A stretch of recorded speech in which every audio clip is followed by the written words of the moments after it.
안녕하십니까. 이번 시간에는 이제 세금 보고도 끝나가고 끝나고 하는데 내가 세금 보고 할 때 혹시 실수한 거 없나 한번 되짚어보는 그런 시간을 갖도록 하겠습니다. 21년도에 국세청에서 본인들이 감사했던 결과를 최근에 발표했습니다. 거기에 보면은 의외 항목이 의외 것이 하나가 있습니다. 보통 보면은 고소득 20만 불, 40만 불 고소득이 될수록 감사 확률이 높았었는데 2만 5천 불 소득 이하의 세금 보고 하시는 분들에 대해서도 일반 보통 사람들보다 5배 높은 그런 감사 확률이 나왔습니다. 그래서 나는 2만 5천 불 뭐 이렇게 적게 보고 하니까 설마 내가 감사 걸리겠냐 할지 모르지만은 알다시피 저인컴자일수록 여러 가지 세금 혜택을 많이 보기 때문에 아마 그런 면에서 감사 대상의 확률을 더 높이는 것 같습니다. 일반적으로 2021년에 감사 확률이 0.4%였습니다. 일반적으로. 그런데 2만 5천 불 이하인 분들한테 노티스나 아니면 데스크 오디시나 여러 가지로 감사의 명목으로 편지를 보내서 콜렉션하고 했던 부분이 13%, 1.3%가 됐습니다. 즉 한 서너 배가 더 많이 문제가 됐던 거죠. 그래서 저인컴자 계신 분들도 마음 놓고 계시지 마시고 내가 세금 보고 할 때 하나하나 좀 신경 써서 세금 보고 해주시기 바랍니다. 우선 국세청에서 감사 좀 합시다 하고 감사를 참 제일 좋아하는 항목이 저도 이제 세금 보고 감사라 그래서 몇 번 유튜브를 올렸지만 좀 더 오늘은 2021년 최근 항목으로 좀 더 넘어가 보겠습니다. 에듀케이션 텍스 크레딧입니다. 이게 에듀케이션 텍스 크레딧이 대학교 다니는 학생들한테는 2,500불, 대학교를 졸업하고 기타 대학원이나 계속 라이프타임 에듀케이션이라 그래서 2,000불까지 세금을 공제해 줍니다. 2,000불에 대한 세금을 공제해 주는 게 아니고 세금을 2,000불, 2,500불씩 공제해 주기 때문에 굉장히 혜택이 큽니다. 그래서 이것을 공제를 하는데 여러분이 대학을 다니는 자녀가 있는 분들은 알지만 1098T 폼이라 해서 이제 대학교에서 나오는 폼을 기준으로 하는데 어떤 분들은 룸앤보드, 그러니까 기숙사비나 이런 것들을 청구하는데 그건 안 됩니다. 그냥 투이션, 내가 학비라든가 이거에 대해서 공제를 받을 수가 있습니다. 그래서 이 학교에서 발행하는 1098T를 기준으로 정확히 세금 보고해 주시기 바랍니다. 그 다음에 스몰 비즈니스들입니다. 스몰 비즈니스라는 얘기는 스몰 비즈니스들이 우선은 첫 번째가 캐시를 많이 다루는 비즈니스가 있습니다. 요새는 이제 팬데믹 이후로 카드 매출이 너무 많아서 사업하시는 분들이 많이 고충을 토론하시는데 그 캐시 비즈니스를 할 수 있는 하거나 아니면 스몰 비즈니스, 그러니까 개인 LLC, S코퍼레이션, 개인 명의의 비즈니스를 하시는 분들은 특별히 더 감사를 받을 확률이 더 높다. 그건 왜 그러냐? 그건 국세청에서 그렇게 또 집중적으로 조금 더 감사를 집중적으로 하려고 계획을 하고 있습니다. 그래서 레스토랑, 바, 뷰티샵 이런 그 현금들이 주로 많이 왔다 갔다 할 수 있는 사업체들, 그 다음에 개인 명의로 하시는 분들 세금 보고 할 때 보통 이제 스케줄 C나 S코퍼레이션은 이제 120S라 그래서 하는데 그 경비를 공제하실 때 조금 더 성의 있게 그냥 나 보험비 한 2,000불이야, 전기 전화 한 1,000몇백 불 나갔어, 이런 식으로 하지 마시고 어느 정도 비리나 어느 정도 좀 정확한 숫자로 익스펜스로 클레임해 주시기 바랍니다. 그 다음에 여러분이 잘 알다시피 차일드 텍스 크레딧이 있습니다. 여러분들 그 자녀 계신 분들한테는 크죠. 3,600불씩 6세 이하는 나오고 또 6세부터 또 17세까지는 3,000불씩 한 자녀당 나오니까 굉장히 큰 거죠. 세 자녀일 경우는 9,000불도 받을 수도 있고 이거에 대해서 이 자녀들이 혜택이 있고 이 자녀들이 자격이 되는지에 대해서 굉장히 신경을 쓰고 매치를 하고 있습니다. 그래서 여러분들께서 잘 아시겠지만 차일드 텍스 크레딧을 신청하시는 경우에는 또 리펀드를 신청해도 또 굉장히 늦습니다. 왜냐? 일단 확인 작업을 해야 되기 때문에 꼭 확인하는 항목입니다. 그래서 이거는 여러분들께서 필히 꼭 확인하시고, 그 다음에 그 차일드 텍스 크레딧이요, 2021년에 국세청에서 편지를 보냈습니다. 그렇죠? 편지 그 레터 폼 6419라는 데에 대해서 당신한테 얼마를 줬다고 했는데 국세청이 실수로 잘못 숫자를 기입한 경우도 있다고 합니다. 따라서 나중에 여러분들께서 본인이 직접 얼마 받은 거 하고 국세청에서 6419 편지에 적힌 금액하고 확인 작업을 안 하신 분들은 한번 해보세요. 왜냐하면 틀리면 국세청에서 나중에 뭐 돈을 더 돌려줄 수도 있고 더 줬으면 돈을 내라고 편지가 올 경우도 있기 때문에 확인을 시간 되시면 확인하시기 바랍니다. 그 다음에 이제 가상화폐하고 해외 금융 신고가 많이 이슈가 되고 있습니다. 여러분들께서 잘 아시겠지만은 가상화폐가 지금은 거의 다 국세청에 자료를 넘겨줍니다. 특별히 몇몇 그 거래소가 가상화폐 거래소가 여러분들이 일찍 세금 보고 하신 분들은 아시겠지만 자료를 그러니까 썸머리 같은 것도 아예 안 주고 스테이트먼트도 없어서 본인이 일일이 사고 팔고 기록을 확인해 가면서 세금 보고를 초반에 했었습니다. 근데 요 그 3, 4월 달에 이제 썸머리도 다 확인해 텍스페이한테 주는 서비스를 시작했습니다. 이것이 무슨 얘기냐? 국세청에 자료를 넘겨주게 됐다는 얘기죠. 그래서 여러분들께서 크립토 커런시 뭐 그거는 뭐 절대적으로 확인할 수 없는 거야 이렇게 생각하지 마시고 꼭 신고하시고, 또 해외 금융 편하게 생각하지 마시고 내가 총 해외에 통틀어서 10,000불 이상이 됐을 경우에는 주식 계좌 그 다음에 뭐 여러 가지 보험 계좌, 은행 계좌 합해서 10,000불이 넘었을 경우에는 해외 금융 신고를 전문가하고 잘 상의하셔서 하시기 바랍니다. 특별히 국세청에서는 그 크립토 커런시를 추적할 수 있는 소프트웨어 회사하고 계약을 맺었다고 합니다.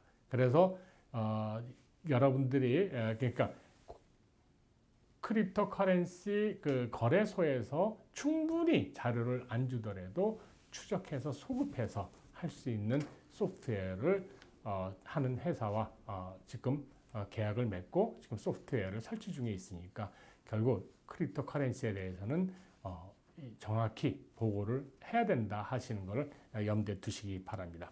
그 다음에 이제 언더 인컴 텍스 크레딧이 있습니다. 이게 제일 이제 또 아까 자녀들이 있는 경우 많이들 받는 혜택인데, 저인컴자들, 그러니까 저인컴자라는 얘기는 한 57,000불 정도의 밑에 있는 그 소득을 갖고 있고 자녀를 데리고 있을 경우에 국세청에서 세금을 뭐 6,700불까지도 주고 합니다. 텍스를 리펀드 시킵니다. 그렇기 때문에 이 부분에 있어서 여러분들께서 국세청은 굉장히 예민합니다. 특히 그 자녀가 있어도 합법적인 거주자, 그 다음에 이런 것들이 아닌 경우에 해당이 안 되기 때문에 여러분들께서 혹시나 그냥 어떻게 하시면서 뭐 내 자녀는 아직까지 신분은 해결 안 됐는데 합법적인 거주자가 아닌데 그냥 같이 살고 있으니까 그냥 디펜던트로 넣고 세금 보고하면서 그냥 저 언더 인컴 텍스 크레딧을 신청했을 경우에는 나중에 확인이라든가 자녀에 대한 신분, 그러니까 이 체제 신분 확인 이런 절차들이 굉장히 까다롭게 많이 움직이고 있습니다. 그러니까 미리 거기에 대해서 또 대비해 주시기 바랍니다. 그 다음엔 또 아시겠지만 헌금이나 컨트리뷰션입니다. 그러니까 차리터블 컨트리뷰션 하는데 뭐 헌금인 경우는 여러분들께서 체크를 발행하시고 캔슬 체크하고 거기서 영수증하고 하면 간단합니다. 이제 문제는 뭐냐면 뭐 살베이션 아미나 이런 데다가 내가 물건을 도네이션했다. 그래서 내가 한 5,000불어치 된다 하는데 그 자체가 5,000불이라는 것은 객관적이냐 주관적이냐 하는 겁니다. 내가 산 것이 1,000불 주고 샀고 1년 돼서 그래도 아무리 못해도 1,000불이니까 한 3,400불 되지 않겠냐 해갖고 3,400불을 청구하셨다고는 나중에 감사 걸리고 나서 이렇게 확인하면 대거를 엉뚱하게 했네 하고 후회하는 경우가 있습니다. 그래서 여러분들께서 여러분이 물건을 뭘 도네이션하고 그럴 때요, goodwill.org 아니면 Salvation Army나 이렇게 들어가서 보면은 뭐 물건을 얼마 주고 얼마 했는데 마켓밸, 그러니까 얼마를 청구할 수 있는지 그 가이드라인들이 나와 있습니다. 거기에 보면은 정말 내가 산지 1년밖에 안 된 1,000불짜리가 50불이 될 수도 있고, 그렇기 때문에 꼭 확인하셔서 거기에 의해서 여러분들이 그 도네이션 했던 품목 리스트 플러스 여러분이 서치해서 얼마의 그 살베이션 암이나 굿윌에서 마켓 밸류로 정했는지 그걸 확인해서 그 금액을 정확히 청구해 주시기 바랍니다. 보통 미국인들의 에버리지가 자기 인컴의 2에서 3%에서 4%, 뭐 그 정도 선에서 헌금하는 것이 에버리지입니다. 물론 많이 할 수가 있습니다. 그렇죠? 내가 어떤 좋은 일이 있고 내가 또 내 믿음에 따라서 더 많은 것도 할 수도 있고 합니다. 그렇기 때문에 어떤 룰이 있는 건 아닙니다. 그러나 평균적으로 그렇고 있다 하는 것을 참고로 해주시기 바랍니다. 그 다음에 이제 렌트 인컴이 있습니다. 렌트 인컴을 하면서 내가 뭐 조그만 아니면 아래층에 살면서 2층을 준다든가 뭐 아니면 내가 베케이션 하우스를 좀 세컨 하우스를 사갖고 하나 렌트를 주고 있다든가 했을 때 로스가 나는 경우가 좀 있습니다. 이 로스는 패시브 인컴이라 그래서 내 다른 근로소득하고 라이트오프를 시킬 수가 없습니다. 물론 예외 조항은 있습니다. 뭐 내가 거기에 건물의 매니지먼트에 적극적으로 참여했고 뭐 어떤 자격 조건이 내가 250시간을 일을 했고 매니지먼트로서 뭐 여러 가지 있지만 일반적으로 로스를 할 때 패시브 인컴이라 그래서 패시브 로스가 나옵니다. 내 다른 수입, 일을 해서 번 돈하고 세금의 혜택을 보게 될 때는 굉장히 조심하셔야 됩니다. 국세청에서는 여기에 대해서 이의를 많이 제기하고 있기 때문에 신경 써주시기 바랍니다. 그 다음에 이제 홈오피스 디덕션입니다. 재택근무도 하시는 분들 계셔서 나 집에서 거의 1년 집에서 지금 있습니다. 그래서 집에서 책상 놓고 일을 하고 컴퓨터로 일하고 있기 때문에 홈오피스로 하고 싶습니다 하는데 W2 폼 웨이지, 여러분들께서 직장에서 W2 폼을 발행하는 워커들은 해당이 안 됩니다. 그거는 분명합니다. 또 여러분들, 그러니까 어떤 분들이 되느냐? 자영업입니다. 자영업, 그러니까 내가 1099 인컴을 받고 내가 그 방 하나를 딱 해갖고 저 세금 보고를 100% 내가 이 방 하나는 비즈니스로 쓰고 있다, 이렇게 확인할 수 있을 정도의 사진이라든가 여러 가지 확인해서 해야 되기 때문에 이 홈오피스 디덕션을 하실 때는 조금 신경 써 주시기 바랍니다. 그 다음에 이제 펜션 플랜을 조금 이제 혼돈하셔갖고 막 넣었다 뺐다 뭐 잘못 넣네 빼고 해갖고 그 저쪽에 그러니까 뭐 예를 들어서 파이낸셜 컴퍼니하고도 그러니까 뭐 혼돈 생기는 경우가 많이 있습니다. 예를 들어서 내가 인컴이 예를 22만 3만이 돼갖고 IRA 자격이 안 되는데도 불구하고 모르고 그냥 작년 2021년에 IRA를 집어넣었다. 그럼 빨리 철수를 해야 되고 아니면 백도어라스 IRA로 플랜을 가든가 어떻게 조치를 취해야 되는데 넣었다 뺐다 하다 보면은 그 파이낸셜 컴퍼니에서는 연말에 1099을 이의하면서 당신은 작년에 돈을 찾아갔기 때문에 템포럴 페널티 플러스 텍서블 인컴이다 해서 굉장히 복잡하게 됩니다. 그래서 여러분들께서 어떤 실수나 아니면 그것을 미리 위드로 하고 할 때 아니면 또 롤오버 시킬 때도 마찬가지입니다. 분명히 그 회사에다가 얘기해서 리캐릭터라이즈인지 어떤 상황인지 그렇게 설명을 해서 나중에 연말에 거기에 맞는 폼 1099R, 1099R이 와야 되는데 여러분이 아무 말 없이 그냥 돈을 푹 빼면은 일단 그냥 언노운 리진으로 해서 텍서블로 그렇게 국세청에 리포트를 하면 우리는 텍서블이 아닌데 국세청에는 텍서블로 돼 있고 좀 문제가 발생되는 경우가 많이 있다는 겁니다. 그 다음에 이제 그 오바마 케어라든가 이런 거버먼트 그 마켓플레이스를 해서 건강보험을 하신 분들은 필히 연말에 세금 보고에 그 헬스 인슈런스 크레딧, 텍스 크레딧을 계산하셔야 됩니다. 지금 무슨 얘기냐면 이 정부에서 주관하는 그 헬스 플랜은 여러분의 인컴을 기준으로 전년도 인컴이라든가 아니면 올해 인컴이 얼마 되겠다는 그런 에스티메이트 기준으로 그 플랜을 해서 프리미엄을 책정해 줍니다. 그리고 나머지는 이제 정부에서 도와주는 거죠. 그런데 여러분들께 소득이 푹 올라갔습니다. 그러면 당연히 프리미엄을 적게 냈어야 되는데 많이 냈어야 되는데 적게 냈죠. 그렇게 됐을 경우에는 다시 세금 보고할 때 돈을 더 내라고 세금이 나오게 됩니다. 좀 이상한 것이 헬스 인슈런스 프리미엄 계산을 세금 보고에다가 하는 이유는 징수하기가 편해서 했겠지만은 조금 회계사로서는 좀 이해가 안 가는 부분이 되겠지만은 일단 세금 보고 시에 내가 정부에서 하는 마켓플레이스의 인슈런스를 하고 있을 때는 내 프리미엄을 달달이 냈던 거를 기록해서 계산해서 내가 더 냈으면 리펀을 받고 덜 냈으면 더 내고 하는 그 계산을 분명히 해야 된다는 것이 되겠습니다. 마지막으로 그 국세청에서 다행스럽게 세금 감사하는 거 중에 75% 그러니까 한 4분의 3은 코레스폰던스 오디트입니다. 즉 편지 보내고 증명 받고 해서 서신으로 대부분들이 하는 경우가 되겠습니다. 그래서 그러니까 그 다음에 이제 나머지 한 4분의 1 정도는 좀 진지하게 만나서 내가 눈으로 직접 확인해야겠습니다 하는 경우가 페이스 투 페이스 오디트이 되겠습니다.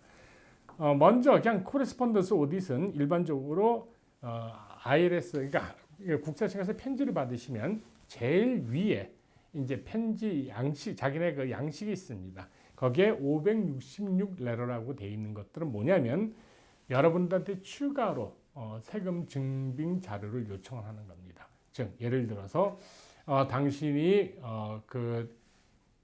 차일드 아까 언더 인컴 크레딧을 했는데 자녀에 대한 학교 증명, 그다음에 신분 체류 증명 이런 거를 추가로 제출해 달라.